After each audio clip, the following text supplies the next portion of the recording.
এই তো দেখছেন এখন ফিটিং করা শেষ। মোটর কোনো সমস্যা হলে এটা খুললাম করতে পারবো।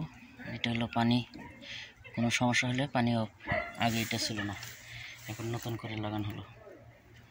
তো আমরা অনেকেই ভুলটা করে থাকি, বিশেষ করে এটা লাগাইতেই হবে ট্যাঙ্কির সাথে না লাগাইলে পরবর্তীতে যে আজকে যে সমস্যাটা হলো এই সমস্যাটা হবে। যে কাজ করছিল সে তো মনে করেন কাজ করে গেছে, পরবর্তীতে কী হবে এটা নিয়ে আর কোনো নেই, টেনশন নেই। তো কাজ করার সময় অবশ্যই এটা দেখে নেবেন।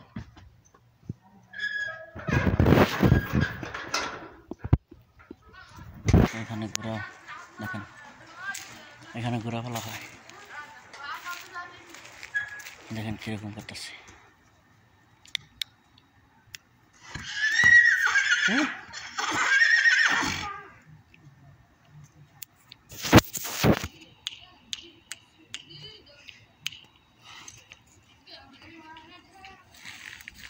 প্রচুর যাওয়া ঘোরা এটা।